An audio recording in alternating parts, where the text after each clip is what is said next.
The day I was diagnosed as pregnant, Oliver's first love, Amanda, had her third mascarinus and lost her ability to have children.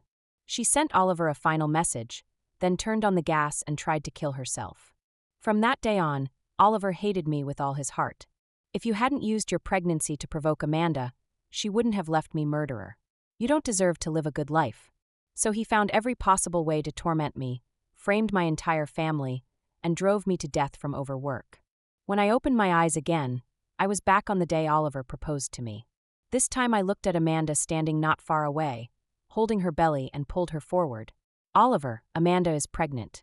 You love her so much, surely you don't mind raising another man's kid, do you? Chapter 1. I was reborn on the day Oliver proposed.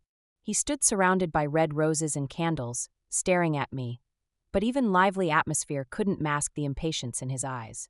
Dragged downstairs by my roommates, I couldn't even bother pretending anymore. I grabbed Amanda from the crowd.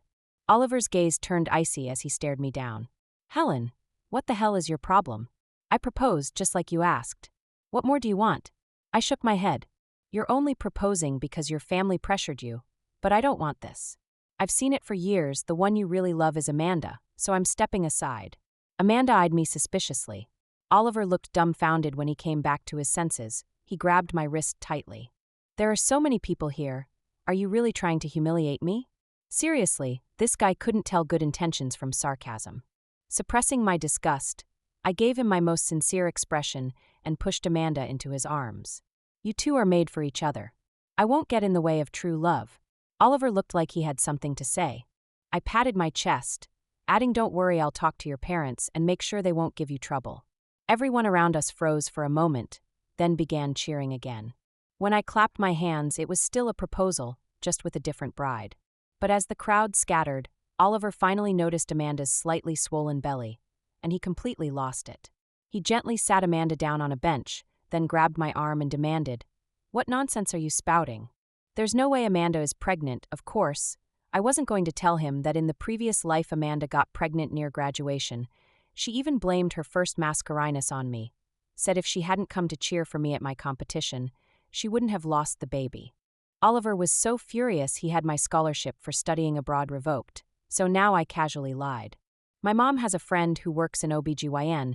She happened to see Amanda during a checkup. Oliver got angrier. So you knew she was pregnant. Still tonight, in front of everyone you made me eye. He stumbled over his words. I looked at him in mock surprise. You love her so much. Remember that big dinner with both our families? You swore in front of over 100 people that you'd never marry anyone, but her what backing out now? I sneered all over her. Some kind of true love you've got there. He was speechless, neck craning as if he wanted to argue. Behind him, Amanda walked up cautiously, her hand resting on her belly. Don't fight anymore, she said softly. It's my fault. I trusted the wrong person and ended up like this. The doctor said my body's in bad shape. I'm scary again, I might die. Oliver had always been a sucker for her tire. Pitiful look. He immediately pulled her into his arms. Don't worry, Amanda, I'll find that bastard for you. Amanda's baby was from her ex-spouse friend, a foreign guy she met during study abroad. He disappeared recently. Amanda gripped Oliver's sleeve tightly. Please don't look for him. I don't want him anymore, I smirked. So you can't hit him, can't find him? What exactly do you want? Then Amanda stayed silent, burrowing deeper into Oliver's chest. I don't know, he took my money, my body, everything, all I have left.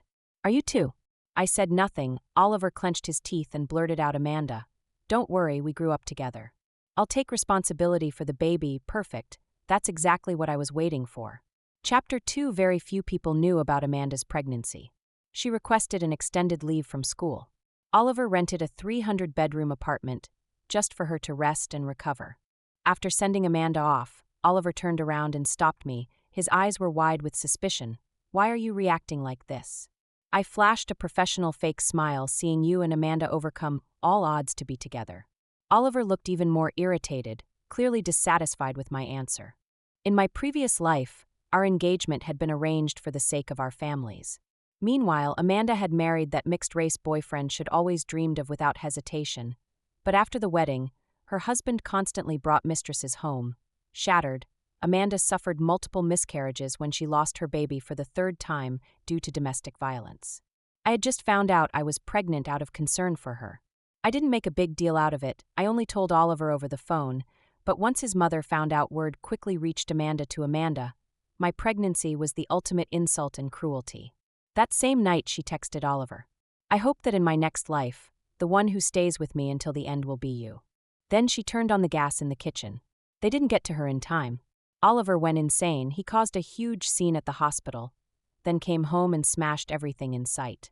He called me a murderer, said I'd pushed Amanda too far, that I was the reason he'd lost the love of his life. After that, my father's company was targeted and crushed by his family's firm and me. I was tormented for years. Remembering all this, I clenched my fists and didn't spare Oliver another glance. I turned and walked upstairs. This time I'll make sure the two of them stay entangled, locked in a mess they can't escape. Let them ruin each other. It's the only justice for everything I suffered in my last life. That weekend I had nothing planned. My dad invited me home for dinner. He said Oliver's family was coming over to discuss our arranged marriage. I told him there was no point. Oliver had already decided to take care of Amanda for the rest of his life. Might as well say it to everyone's face and end it officially. We waited more than half an hour before Oliver showed up to the private dining room. Under the disappointed gaze of his parents, he declared loudly, I promised to take care of Amanda for life, and I won't go back on my word. His father clutched his chest and yelled, clearly unable to comprehend his son's decision. I smiled to myself. If they're already this worked up, now wait until they find out Oliver is about to become a stepdad. My dad cleared his throat. Well, in that case, let's call off the engagement. After all, the younger generation should have the final say. It could have ended right there. But halfway through the meal, Oliver got a call. He looked at his phone, scrolled through something, and then suddenly glared at me. Helen, so this is your game, you haven't changed a bit? Still the same manipulative, which right after that shout, Oliver stood up and splashed the red wine right into my face. Caught off guard, I choked and coughed uncontrollably. My dad was instantly furious. He grabbed Oliver and slapped him across the face. You little bastard, I watched you grow up and this is how you treat my daughter? Oliver's mother rushed over, shielding her precious son protectively. I calmly wiped my face with a tissue and stared coldly at Oliver, breathing heavily. He leaned in, lowered his voice so only the two of us could hear, and growled each word. I knew it, that fake blessing you gave me and Amanda the other day. Total act. You're a venomous little snake pretending to be all nice while leaking Amanda's pregnancy to the world. So that's why he lost it. I let out a cold laugh. Oliver, you don't even know the whole story. Who are you to judge me? And then I picked up the steaming bowl of fresh clam soup and slowly poured it over his head like watering a withering plant. Oliver stumbled back, soaked. You're gone now, regret this, he snarled. He shoved me aside, grabbed his coat, and stormed out. The wooden door slammed back with a loud bang, echoing through the room, and awkward silence filled the air. The other elders scrambled to smooth things while Oliver's mother muttered sarcastically. Helen, really, your temper is just getting worse. What kind of decent girl pours soup over her future husband? Expressionless, I replied, seems like there's been a misunderstanding. We just said it clearly. Oliver's already pledged himself to Amanda. She crossed her arms and kept going with her passive Ag's commentary. To be honest, I've met that Amanda girl, she's great. If her family hadn't gone bankrupt back then, there's no way you'd be marrying into our family. My dad nearly exploded with rage and questioned her directly. I gently held his hand, then smiled and shot back, ma'am, is being your daughter-in-law some kind of golden ticket if I'm really not good enough? Then why do you call me 10 times a day begging me to keep an eye on your precious boy?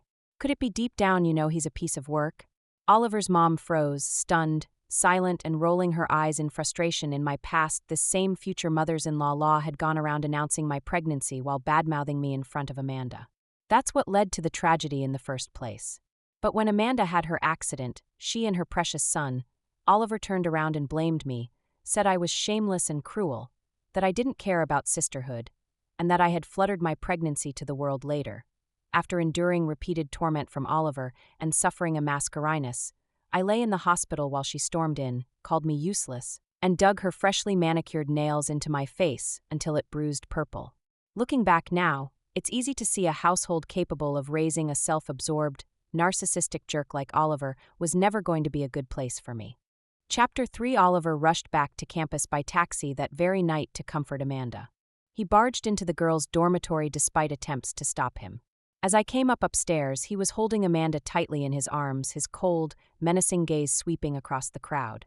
If any of you dare say one more word about her, you're going against my family, Don't blame me for kicking you out of the school how full of himself. He really thought the university belonged to his family? I held my sketchbook and pushed through the onlookers, heading back to the dorm. Everyone relax, just another nutcase throwing a tantrum. Not worth the crowd the hallway when instantly quiet. My 3 roommates all gave me a synchronized thumbs up. Oliver's grip on Amanda tightened, making her cry out softly in pain. What did you say? He stared at me, utterly shocked. On his way back to school, Oliver had already called me Fumine, threatening that if he got back and found even a strand of hair missing from his beloved Amanda, he'd make me pay. I laughed on the spot, he snapped. What? You think I'm bluffing? I'm telling you, if anything happens to Amanda, I'll do whatever it takes. Of course, in the previous life, after Amanda died tragically, he took revenge on me, set financial traps that crashed my family business. My father coughed up blood in the hospital, and Oliver forced him to kneel and beg for my forgiveness.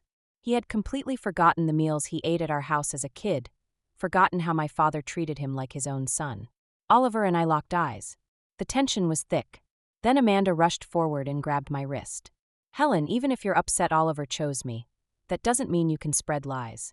Enough was enough. I stepped away from her. First of all, you know perfectly well whether the pregnancy is a lie. This tear-streaked act of yours only works on Oliver. Don't think the world will go easy on you just because you cry a little. My roommate Miranda applauded. You are my hero. Other girls around began murmuring too. Exactly, we all just saw that exposes about her pregnancy, and she's already crying like a victim. I went to get a package, accidentally brushed her shoulder, and she accused me of being Helen by trying to harm her. I couldn't defend myself at all. She acts like everyone's bullying her, but barely anyone pays attention to her. Amanda's face turned ghost white, her body swayed, and she collapsed backward. Oliver caught her glaring at me. Helen, just because your dad's powerful doesn't mean you can do whatever you want if you don't apologize to Amanda tonight. Don't even think about stepping into the storm. Those words actually sparked a bit of excitement in me. I leaned in closer.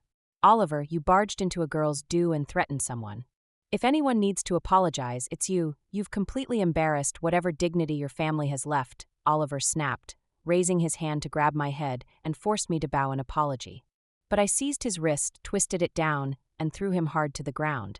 Lately, I hadn't just been practicing my sketching, I also picked up a bit of judo. Your mom asked me to teach you a thing or two on campus. I'm just doing my duty, Amanda, both shocked and frightened, scrambled to help a red-faced Oliver off the ground. The dorm supervisor came up wielding a broom to chase him out, and only then did Oliver leave, flinging off her hand. The next day, he used his connections to trace the IP address of the post about Amanda's pregnancy. The whistleblower was Roma, who had been competing with Amanda for a scholarship. When I went downstairs to throw out the trash, I happened to see Oliver holding Amanda's face, cornering Roma with a smug look on his face, demanding she kneel and apologize. Amanda's eyes shimmered with satisfaction and pleasure, but she kept her act up, speaking meekly. Let it go. Oliver, Roma didn't mean it. She hasn't been giving me trouble in the dorm lately. And besides, she's close to Helen. Doing this would be like slapping Helen in the face. I really don't want to stir up any more drama. As soon as she said that Oliver's desire to protect her shot through the roof, I knew that spoiled Princess Helen would never give up on me. He leaned in, voice laced with threat. If Roma didn't kneel, he would release photos of her working as a hostess at a bar. That's always been Oliver's way. Brutal and crude, they lived in the same dorm, and yet he never even considered helping Amanda earn goodwill. Romo's body trembled at his words. Humiliated, she shouted, if Amanda hadn't constantly snatched away my opportunities, would I have done that? Saying that, she pulled out the pencil, stuck in her hair, and lunged toward them. Don't hurt. Amanda. Oliver panicked and shielded Amanda tightly in his arms, but as I had just come downstairs, he suddenly shoved me straight into Roma's path. The pencil slashed across my forearm, blood welling up in Roma's shocked gaze. I calmly took the pencil from her. Go report yourself to the counselor. I won't press charges for now. Roma turned to leave, but Amanda screamed with wide eyes. Can't leave, Oliver? You saw it. Those two are in on it together. If I don't get justice today, I won't survive this. She was clearly trying to push Roma further over the edge, with Oliver protecting her and me potentially becoming the next scapegoat for Roma's rage. Roma finally composed, nodded at me, and went to find the counselor. Oliver, checking Amanda over with concern, finally noticed the blood on my arm. I'm sorry, Helen, he said, for once sounding remorseful. It all happened too fast, and Amanda's condition is special, so I had to throw me in front to take the hit. I stared at him, filled with disgust. Did it ever occur to you? What if I hadn't reacted in time and she stabbed my eye? Oliver swallowed hard. It wouldn't have been that bad. Amanda is an artist, her hands can't get injured. The moment he said it, he had clearly forgotten I've been studying painting since I was 7, stepped closer, and Oliver, startled, instinctively pulled Amanda behind him. Oliver, give me your hand, I have something for you. He frowned but held out his hand. I took the pencil and drew a sharp cut across his palm. Are you insane? He cried out, Amanda shrieking and hugging him. I smiled sweetly. Oliver, these 10+ years of friendship and that little shove just now, consider them paid in full. I wish you and Amanda a lifetime of misery together, never ending. And as Oliver stared at me, his pupils trembling, I walked away effortlessly. Chapter 4. It wasn't long before Amanda got summoned by the school for a meeting. Due to her prolonged absence, her pregnancy could no longer be hidden. Initially, the school was going to expel her, but Oliver paid some money under the table and even promised to donate a library, barely managing to save her diploma. Still, as gossip around campus became increasingly sensitive, if she walked past a group whispering, she'd assumed they were mocking her. Once, when a roommate forgot to say good morning, she accused her of intentionally isolating her. Meanwhile, I spent all my time in the art studio, fully focused on preparing for the upcoming National Ink Painting competition. The winner would be selected as an apprentice to a Grand Master of Traditional Painting and received 6 months of personal instruction, something I had dreamed about for years. In my last life, I had spent half a year preparing and was full of confidence. But on the day of the competition, Amanda suddenly suffered intense abdominal pain under the parasol tree. She clutched my arm and begged me not to abandon her. Even though I called an ambulance and got a teacher to help, she still went around telling people I left her to die. This time I won't show her an ounce of kindness. Kindness toward the wrong people only brings disaster. I painted until the sun set before opening the door to head home. A tall, thin figure suddenly loomed over me at the entrance, startling me. Oliver? What are you doing here? I eyed him warily. I misjudged you last time I came to apologize, he said, while trying to force his way into my studio. No need, it won't be the last time you apologize anyway. His expression froze like he was deeply hurt. Even if the engagement's off, you don't have to talk to me like this and don't act like you're totally innocent. You knew Amanda is pregnant and vulnerable, and yet as her friend, you didn't stay by her side. Helen, since when did you become so selfish? I looked disgusted. Don't drag me into your mess if I stayed with her. How would you show off? How noble and devoted you are. I didn't have time to waste move. You're in the way of me winning that award. Oliver grabbed my wrist hard. What's an award gonna earn you? I'll pay you $50,000, go to Lanyan Apartments and take care of Amanda full time. That competition you're chasing, it's just hype, you can join any time. I smiled as I flung off his hand all over. You really should drain that water in your brain. On Monday I arrived early at the competition venue. I drew number 9 in the lineup. The place was crowded, and just as I found my footing, a commotion erupted at the door.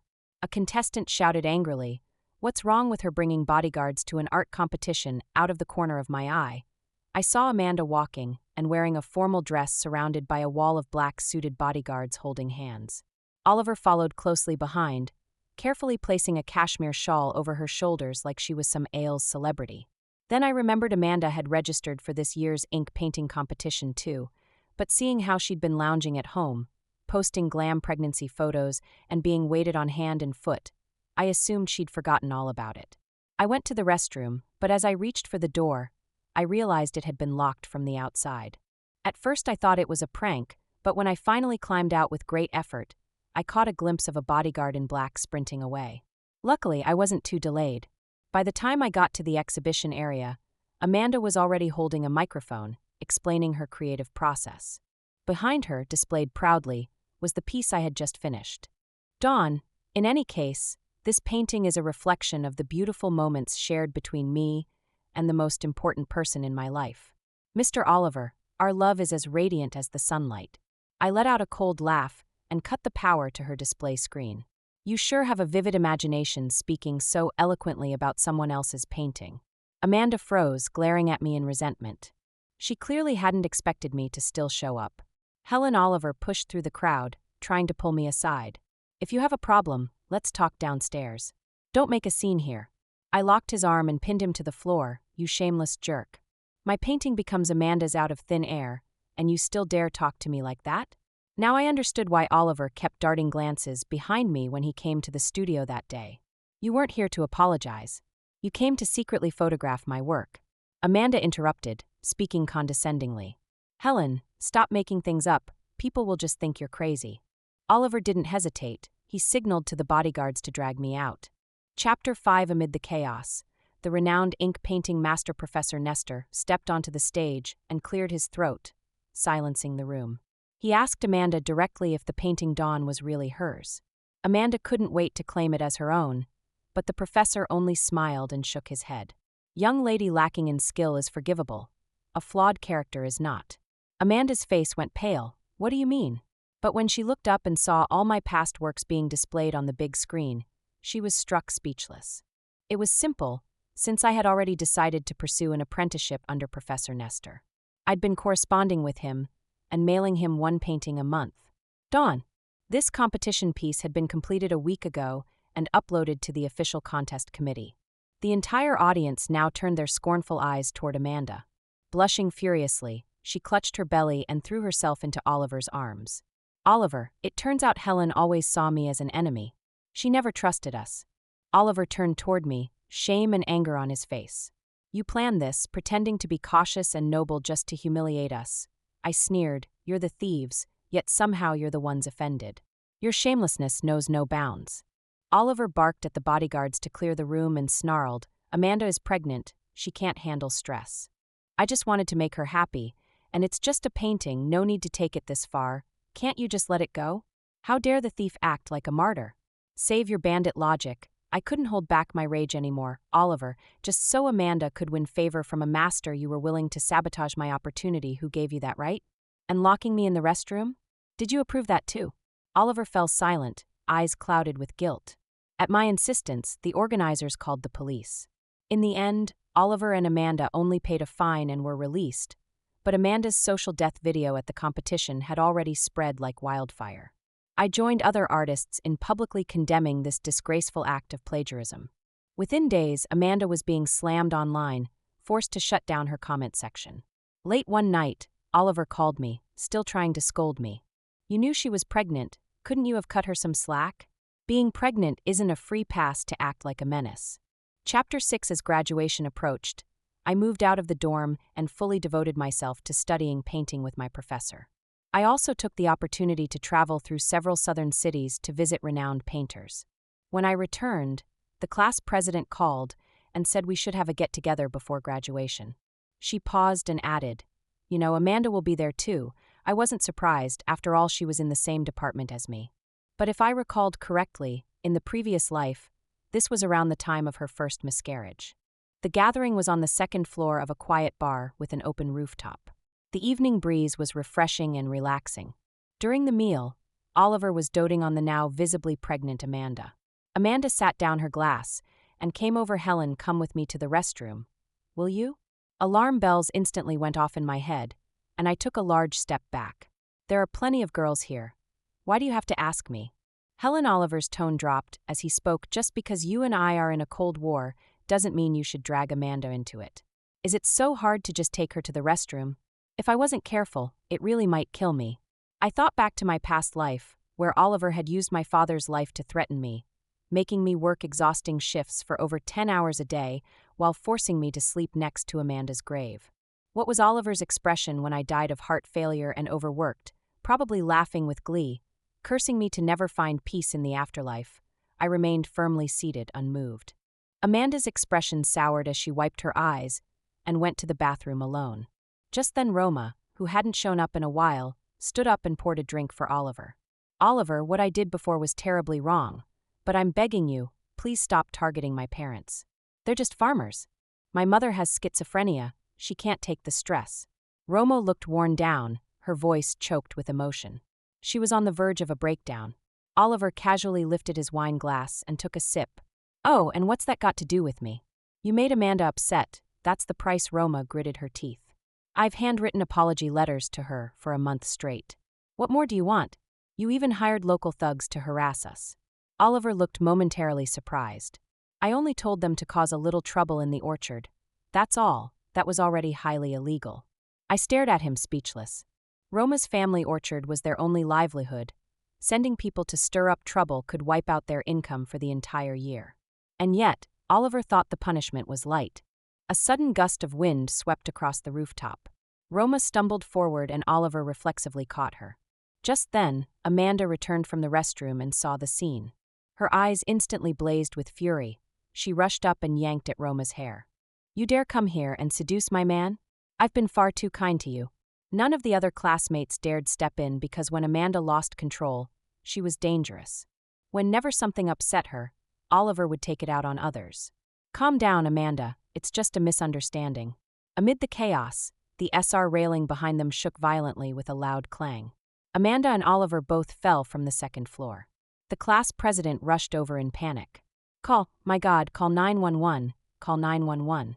I looked down and saw a pool of blood blooming beneath Amanda, illuminated by the soft orange lights of the night like a blood-colored flower in full bloom. Amanda had mascari, and I later heard from the class president that when Amanda woke up, she screamed and clawed at Oliver's throat. "If it weren't for you and that bitch, my baby would still be alive. You said you'd take care of me for the rest of my life. Was that all a lie? You're just like the bastard who abandoned me." Oliver stayed by Amanda's side day and night without a word of protest in my previous life. Oliver once told me that the reason he spoiled Amanda so unconditionally was because she had saved his life back in elementary school. He had sneaked out one night to look for a puppy and nearly froze to death in the snow. It was Amanda who carried him home. Since then, he had promised to treat that little girl well for the rest of his life. But what he didn't know was that the person who had actually walked through the snow for half an hour to bring him back was me. After the Oliver fractured his right hand and had to wear a cast. Even so, he went to the hospital every day to take care of Amanda. At first, he still felt guilty, believing he bore some responsibility for the accident. After all, he also felt that Amanda had turned extreme only because of past traumas, losing her family at a young age and being played by a scumbag. He even posted on social media, "I use all my love and sincerity to bring you back from the darkness, just like you once carried me home." But what Oliver didn't know was that soon a crisis would hit his own family. When I was having dinner at home, my dad casually said Oliver's company is in trouble. Some of their core executives got poached, and their production chain is about to break. They're scrambling for funding now. Of course, I knew that after all, I played a role in making that happen. Chapter 7. One day my cousin's family was out, so I took my little nephew to the hospital for a dental checkup. As luck would have it, we ran into some familiar faces by the fountain. Amanda sat in a wheelchair, looking pale and vacant. Oliver leaned down to offer her a thermos cup, but whatever he said made Amanda smack it out of his hands. Hot water splashed on Oliver's face, making him flinch and growl. "What the hell do you want from me? You yelled at me? You actually dared to yell at me. Isn't that proof you don't love me anymore?" Amanda sobbed, "Just leave. I don't want a man who doesn't love me. Let me die alone." My 4-year-old nephew tilted his head and asked me sweetly, "Auntie, are those two crazy? Should we buy them something to eat? Our teacher said we should show kindness even to crazy people." Oliver heard this and snapped out of his rage, stunned as he stared at me. Only then did I realize he looked haggard with messy bangs in his eyes and sunken cheeks. He looked sickly when Amanda saw my nephew in my arms. She trembled and pointed at me. "Why are you holding a child? Are you here to laugh at me?" "You're so cruel, Helen. If you hadn't come to that party, I wouldn't have gone either, and none of this would have happened." I was speechless. Some people are so unreasonable, they'll blame you, even if you were 10,000 miles away. "I'm not your mom. Why should I follow you everywhere?" "Helen, that's enough." Oliver cut in again. He was always silencing me. I shrugged. "If you've got time to argue with me, maybe go register her for a psych. Consult my nephew. Clapped Auntie is awesome." I carried him away, leaving the pair behind. Still fighting, my 4 years of university came to an end as I carried my luggage downstairs. I bumped into Roma, dragging her suitcase too. She nodded at me and hurried past, but suddenly turned back. "That night you knew I tampered with the railing, didn't you? Why didn't you expose me?" I shook my head. "I don't know what you're talking about." I had no intention of getting involved in whatever had happened between her and Amanda. On the contrary, the deeper her revenge on those two, the more entertained I was. Just as I turned around, a large hand suddenly reached out and shoved me against the wall. "Oliver, what the hell is wrong with you? Amanda has been missing for days. Does it have anything to do with you?" He stared at me intently, his right hand slowly creeping toward my neck. She used to disappear all the time. What now? If she loses a strand of hair? I have to be interrogated. I clearly saw you with that Roma girl earlier. She and Amanda have beef. Don't tell me you didn't egg her on, Helen. You're just jealous that Amanda won my heart. That's why you're putting all this hatred on her? I looked at him coldly and tapped my finger to his forehead, all over how are your bones doing lately? He clamped his lips shut and swallowed hard, clearly remembering what it was like to be tossed around by me before. Unless you show me your phone right now, I won't believe you didn't do something shady to Amanda. I let out a dry laugh. And who the hell do you think you are, demanding to look at my phone? He smirked like he'd caught me. See, you're guilty. He tried to take advantage of a moment when I turned to snatch my phone from my pocket in the scuffle. He shoved me into a small studio nearby, glanced at the deep scowl on his face, and suddenly thought of something funny. Oliver, you say Amanda has been missing for days, yet you're not out looking for her. You are here. Going crazy at me. Doesn't sound like you care that much ever since I saw the two of them arguing at the hospital. I could tell Oliver looked at Amanda with less tenderness and more irritation every day. No matter how sweet a relationship starts out, repeated drama and manipulation will wear it thin. Caught off guard by my words, Oliver lit a cigarette. Frustrated, I immediately snapped. This is an art studio, take that outside. He actually looked amused. It's been a while since you scolded me like that, kinda miss it. He needed a brain, then ASAP, just then my phone rang. It was a junior from the studio, senior. I'm ready and waiting, come boss me around. He was my regular life drawing model. I'll be there soon, I replied, don't you dare leave. Oliver had been standing too close and overheard that teasing comment, what's your relationship with that guy? Since when are you hooking up with him? I shoved past him, if you don't know how to shut up, don't speak. He blocked the door again, insisting I come with him to the police station to wait for news about Amanda. I elbowed him hard, ready to cuss him out, when suddenly the studio filled with smoke. It was the cigarette he tossed earlier. It had ignited a stack of drawings. It was an accident, he shouted, panicked, fumbling for his phone as smoke filled the room. I fought through the burning sting in my eyes and nose to rescue as many of the stacked sketches as I could. Luckily, other students were still in the building, and with their help we managed to extinguish the flames quickly. Both Oliver and I were written up, but he had the added honor of being publicly reprimanded school-wide, whether in this life or the last. Nothing good ever comes from being around him. Well, I said coldly, dialing 911. I guess now we really are going to the police. Chapter 8. Perhaps it was fate. Among the many sketches in the studio, the only two that burned included the painting I created long ago, titled Memories in the Snow. At the police station, Oliver trembled upon seeing the half-burned painting in the white, snowy landscape. A ponytailed girl carried an unconscious boy on her back, followed by a limping black puppy. Oliver's eyes turned frighteningly red. Hoarsely, he asked me, Helen, did you paint this? Was it really you who carried me home back then? I remained silent. He tightly gripped the painting, his expression filled with nostalgia and regret. Soon after, my father and Oliver's parents arrived. It was late, and heavy rain poured outside, splashing onto the ground like golden butterflies flapping their wings. Seeing her son in such a daze, Oliver's mother raised her umbrella, aiming to hit me. Such a trivial matter, and you dragged us to the police station. You clearly want trouble for our family. No wonder you turned out this way, without a mother to teach you any. Watch your mouth touch my daughter, and you'll regret it. My father stepped in front of me immediately, causing Oliver's parents to hesitate. Helen, it's just a few worthless paintings. If you need, I'll buy you 100. But no, you couldn't have Oliver, so you decided to ruin him instead. My father laughed mockingly. Who would want a son like yours, desperate to call anyone dad? Oliver's parents, already resentful because my dad refused to lend the money before, seized this chance to lash out. The police loudly intervened, finally silencing them. Oliver's mother grabbed her son's hand desperately. Oliver, tell Mom that what this little tramphine said isn't true. You haven't been fooling around enough, Mom. Oliver covered his face with his hands, speaking in a muffled voice. You shouldn't speak about Helen that way. I raised my eyebrow. What was he playing at? Oliver was asked to compensate for my damage, but his mother fiercely resisted, claiming her son was innocent during their scuffle. A small bag of white powder fell from Oliver's pocket.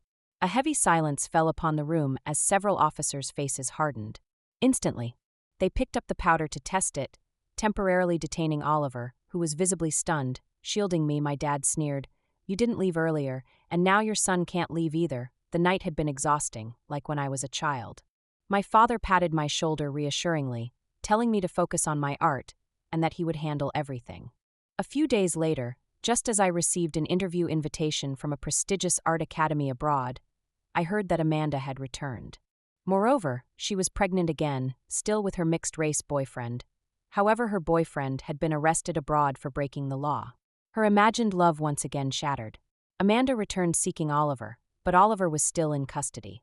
Although his blood tests showed nothing suspicious, the origin of the illegal substance found in his pocket remained unclear. Eventually, Amanda, heavily pregnant, testified, explaining Oliver had been framed at a party she invited him to. Only after thorough investigation was Oliver released on that day. My father personally drove me to an art conference in the city. Passing by the city police station, we got stuck in traffic and witnessed Oliver's mother furiously grabbing Amanda's hair, screaming that Amanda had ruined her son. Despite her pregnancy, Amanda possessed surprising strength and swiftly pinned Oliver's mother to the ground with cold eyes. Amanda declared Oliver killed my first child. He owes me this. Chapter 9. Oliver was tangled up with Amanda and, in pain, cut ties with his family temporarily to accompany her during her pregnancy. I uploaded a compilation of their videos online with the caption, "If this isn't the pinnacle of true love, I don't know why," but knowing Amanda's overly sensitive and paranoid nature, I also hired a small group of ghost commenters to subtly suggest in the comment section, "Marriage is best between equals. Otherwise problems will pile up." When Amanda live streamed their lovey-dovey daily life, viewers began noticing Oliver's increasingly disheveled appearance and realized his mental defenses were crumbling. That day, I shared a newly awarded painting online. Oliver was the first to like it. That evening during Amanda's live stream, she tried to get Oliver to act affectionately toward her on camera. Oliver didn't cooperate, and with onlookers constantly making snarky remarks, Amanda lost control and smashed a nearby wine bottle on Oliver's left cheek. Watching the two of them tear each other apart like rabid dogs stabbing at each other's emotional weak spots.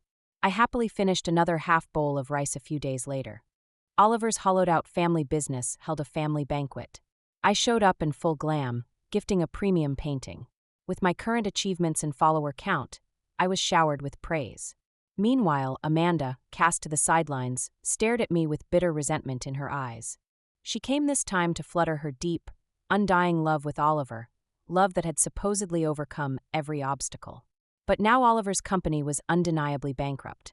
Aside from Oliver treating her like treasure, no one else gave her the time of day. Oliver's parents started forcing him to meet wealthy women for arranged dates. Let's call it what it is, they wanted him to become a kept husband, at least that way he might barely maintain a higher quality of life.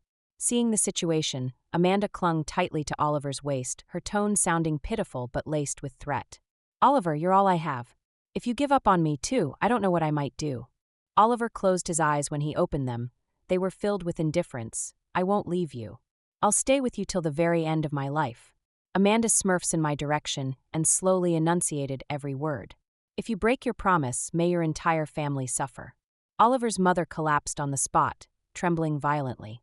I went live streaming this heartfelt moment in full with the entire internet watching. Oliver had no way out. He was now stuck in a life or death bond with Amanda. He resigned himself to fate and began sending out resumes, but because of his prior run-in with the police, his record was taints and no decent company wanted to hire him. Eventually, Oliver and Amanda got their marriage certificate. A few months later, Amanda gave birth to a son and Oliver became a first-time father. The harsh truth: his measly monthly salary of a couple thousand wasn't enough to support Amanda and the child. One day Oliver's mom knocked on my door, grabbing my wrist in desperation, begging me to win back her son. That little leech, Amanda, is sucking the life out of him. She doesn't deserve to be part of our family. Tears welled up in her eyes. She doesn't earn a penny, spends thousands a month on clothes, and my son drives at night just to keep up with her spending. I smiled. "Auntie, your son made that choice. He has no one to blame but himself." Before leaving the country, I held my first solo art exhibition while chatting with a few art-loving gentlemen. I saw Oliver walking over laughing awkwardly. Only a few months had passed, but he looked like he had aged 10 years. His face was covered in scruff, and a bruise lingered on the corner of his mouth. He forced a gentle smile, but the skin around his lips twitched slightly. "Helen, the exhibition is amazing. I really like it," I replied coolly. "Thanks." His tone dropped. "It's just a pity it's missing your piece, Memory in Snow. That painting being burned was a good thing. It's the one I regret the most. I should be thanking you for that. Oliver jerked his head up, stunned, staring at me. After a pause, he rasped, "Are you leaving the country?" "None of your business, Helen. On the day Amanda gave birth, I had a nightmare in it. Our families were joined by marriage, but I treated you horribly. I projected all of Amanda's past suffering onto you." I stared at his overflowing tears, my jaw clenched. "Done with your performance, get out, don't disturb others trying to enjoy the art, Helen. That dream wasn't real, right? I didn't scheme against your family, didn't use your father's life to force you to your knees, didn't make you guard a grave. How did it end up like this?" Oliver laughed and cried at the same time, shaking his head with a twisted expression. "We grew up together, we were supposed to have a happy ending. Today I finally see it clear. I don't actually love Amanda. I just enjoyed how much she relied on me and I couldn't let go of the time and energy I had already invested in her. Helen, the one I truly care about is you." I raised my voice and cut him off. "Security, please call an ambulance for this gentleman." As he was dragged out, Oliver kept turning back to look at me, begging me not to forget him. I was so disgusted I nearly lost control of my expression. More than half a year after I went abroad, my dad casually mentioned during a chat that Amanda was gone and Oliver had fallen into depression. Amanda had remained hypersensitive after giving birth. The slightest displeasure would send her into a fit of rage against Oliver. She had a love-hate relationship with her own child and drowned herself in alcohol and nicotine every day while singing at a bar. She ran into Roma, the former Brooks Scholarship girl, who was now a well-known film star. Roma made Amanda kneel in front of everyone, pour her a drink, and sing 3 songs. Amanda lost it and nearly strangled Roma on the spot. The incident triggered a massive wave of online hate. With nowhere to vent, Amanda turned all her emotions into endless fights with Oliver. Until one night, Oliver finally snapped. "If I had known you were just pretending all along, I'd never have chosen a lunatic like you and given up on Helen." That night, Amanda turned on the gas of the 3 people in the house. Only Oliver was rescued, barely, but his internal organs were severely damaged. On top of his constant hard labor over the years, his body was completely worn out. He was now bedridden, living on government assistance. After hearing all this, I simply replied flatly, "Got it. In this life, everyone makes their own choices, everyone walks their own path. Some people burn themselves out doing everything they can just to prove they have love. But not me. I will never torture myself for the sake of Sokka-willed romance. I want to treasure the second chance at life and carve out a brilliant flower-filled path using my paintbrush."